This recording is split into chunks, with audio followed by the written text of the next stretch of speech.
Hi, welcome to the Clemson Insider from Amelia Island as we continue our coverage of the ACC spring meetings. As you can see, the guy next to me, don't really need an introduction, Dabo Swinney, Clemson's head football coach. Coach, thank you for joining us. I know it's been a crazy day for you, man. You've been in meetings all day, and then you're waiting on us. It has. First of all, I apologize to y'all because I know y'all have waited around all day, but it's been fun. But they've kind of had us doing a lot of stuff, kind of taking advantage of having two big trophies in this conference. So it's been fun because we did a little championship series for them with Boeheim and Coach McGraw from Notre Dame and Tony Bennett. So that was pretty cool. And then Tony and I have done several little things. And then our meetings were long. We didn't really get out of meetings till like 3 o'clock today. So it's been a full day. So I appreciate you guys hanging around. Hey, man, we thank you. And one of the things I wanted to ask you, we wanted to ask you this in Florence, but, you know, that was kind of, you had to get in and out of there real fast, so we didn't get a chance to ask you. But after you got your contract deal was done, there's some reports that came out on, on national media and stuff like that, guys just talking about the players getting paid and what Coach Swinney said back in, I think it was 2014. I was at that press conference. Things were kind of taken out of context, I thought. And so I wanted to ask you about it. Did you hear some of those comments, and what were your thoughts on them that maybe kind of unfairly used them, I guess? No, I didn't hear any of those comments, so I don't really have any thoughts on it other than, I'm thankful for the belief that the university has in me, and I'm certainly committed to this university. And I've come a long way in 10 years, and there's a market that determines all of those things. I don't really get very involved in that stuff anymore, but it's a blessing to be in the position I'm in, and hopefully I can, be a good steward and really, bless this university and the players that I have the privilege of coaching for many years to come. Yeah, they were saying like. I don't know if you remember the press conference one time when you were asked about, before players started getting a stipend, about players being paid. Yeah, I think there's been great changes in college athletics, and my thing is I've always sometimes people don't want to value the education, and there's education is the main thing, and that's the culture that we have here. That's why we've had 212 seniors and 208 graduates, and we've been, top 10 in the country, 8 out of the last 9 years, and top 3 this year, and because that's the culture that we have here. The type of young men that are recruited, the type of young men that come here, they value education. Even when we have a guy leave from time to time, he's usually a graduate.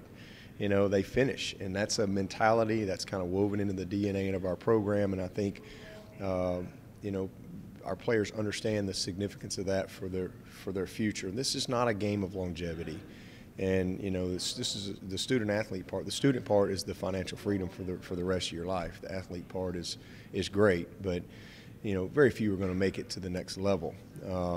But there's been so many great changes in college athletics, whether it be the money for the parents to come. I mean, my senior parents this past year, I think they got $17,500 in cash for postseason travel and things, and that's in their career. And those are great changes. The stipend, the meals, doing away with all that stuff where you couldn't feed them and things like that.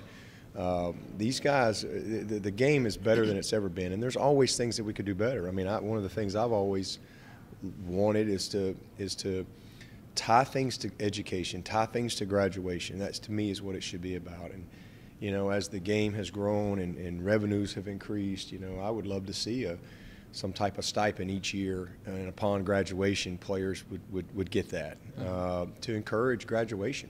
And but I'm also, I don't have anything against, like somebody, I don't know if it was you or somebody was asking me about the XFL or whatever, for guys that want to go to work. I'm glad that there's other opportunities for people to go, and if they want to play football and not go and do the college thing, I think that's fine. If it's just whatever they want to do. But I think those who come to college, there's a lot that comes with that, and there's tons of resources that are poured into these athletes, and I think those who really take full advantage of it, it's an incredible benefit for the rest of their life, no doubt about it. as a football player and as a man, as a person. Mm-hmm. I know one of the things you guys this week talked about a little bit is the transfer portal and all that goes into it. This week, just wanted to ask you, I know Tavian has put his name in the hat, and there's a bunch of schools looking at him and all. Does it some of the reports out there say maybe looking at South Carolina and all, does that bother you at all because they're your rival or anything like that? Oh, man, it's listen, I tell these guys all the time, my big thing with Tavian is he's going to graduate, and he doesn't owe me anything. It's disappointing because I know that he would have an amazing year this year, and but these guys have to make decisions that they feel is best for them, and everybody, just like anybody else, and it doesn't make me love him any less. It doesn't make me appreciate him any less. He's one of the best young men I've had, and again, he's going to graduate this summer, and if that's what is on his heart and what he feels like he needs to do, then all you can do is support him. But again, disappointed, but doesn't make me love him any less, and it shouldn't make anybody else love him any less. And regardless of where he goes, so I mean, he's done a phenomenal job in his time here. He's had a couple injuries and things like that, but he's been a model guy, and I wish him nothing but the best wherever he ends up. When you have a guy like that, and I'm not saying him necessarily, but just how you coaches kind of look at it when a guy's in your system for 3 years and possibly goes to a rival, how do you all kind of handle that as a coaching staff to make sure he's not giving any trade secrets next year? Well, it's new for college, so I think that's a little bit of an adjustment from the way it was for years and years, where forever and ever and ever you had restrictions when guys would leave. You had restrictions on where they could go, and so you didn't really deal with that very much.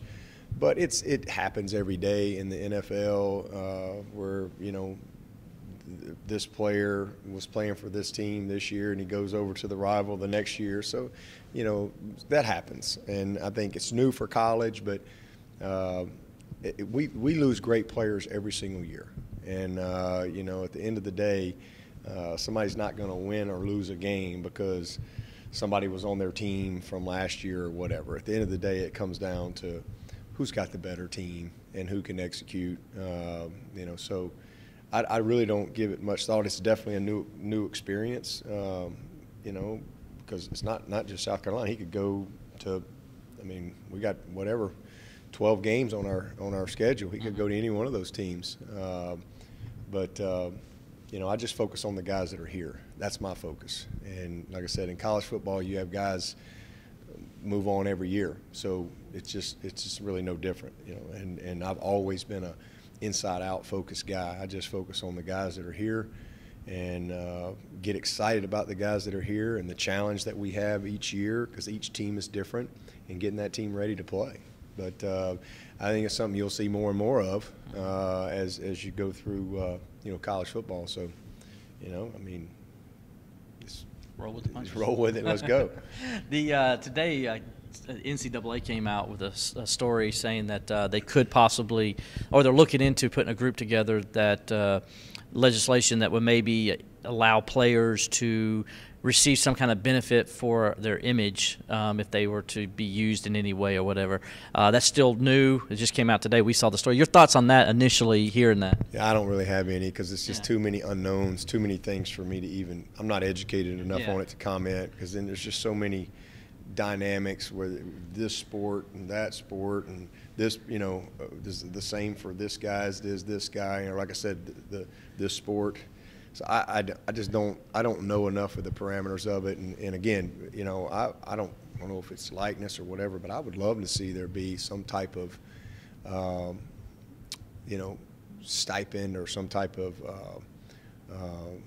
annuity or something where upon graduation, they would have access to something, so that it could be tied to the student athlete, which is ultimately what it should be about. And last question for you. You know, the last couple of weeks, a lot of people have been coming and saying Clemson's passed Alabama, and vice versa. You know with the rivalry you guys have got started here the last 4 years. With that, Coach Saban is come out and he says he don't go into all that. He respects you guys as a program, but he still had come out and said that, hey, they just lined up and beat us last year. Are you ready to him just kind of give you the credit that you guys just kind of lined up and beat them last year? No, I ain't worried about that, man. That was last year, and it is what it is. We won the game, and whether you win by 1 point or whatever the score was, I mean, we won, and you move on. Just like in 15, there was a lot of comments about that game, but they won the game, and at the end of the day, you move on, you get better, you learn from it, but. Man, Alabama ain't going nowhere. They're a unbelievable champion. They're a model of consistency, and our game against them last year doesn't change that. And we're not trying to catch Alabama or pass Alabama or anything. We're just trying to be the best Clemson we can be, year in and year out, and regardless of what anybody else is doing out there. That's really my focus. Day in, day out, year in, year out. As you can see, Coach Swinney dressed up for us here at TCI, so you make me look all good here in my T-shirt and all. So I thought I was going to get you in a regular, attire like me. Shorts all day, and I had to go change because we were doing all these interview things. So told me I had to wear a jacket. So MH Frank right here. There you go, man. Look sharp, man. Look sharp. Appreciate it. All right, thanks.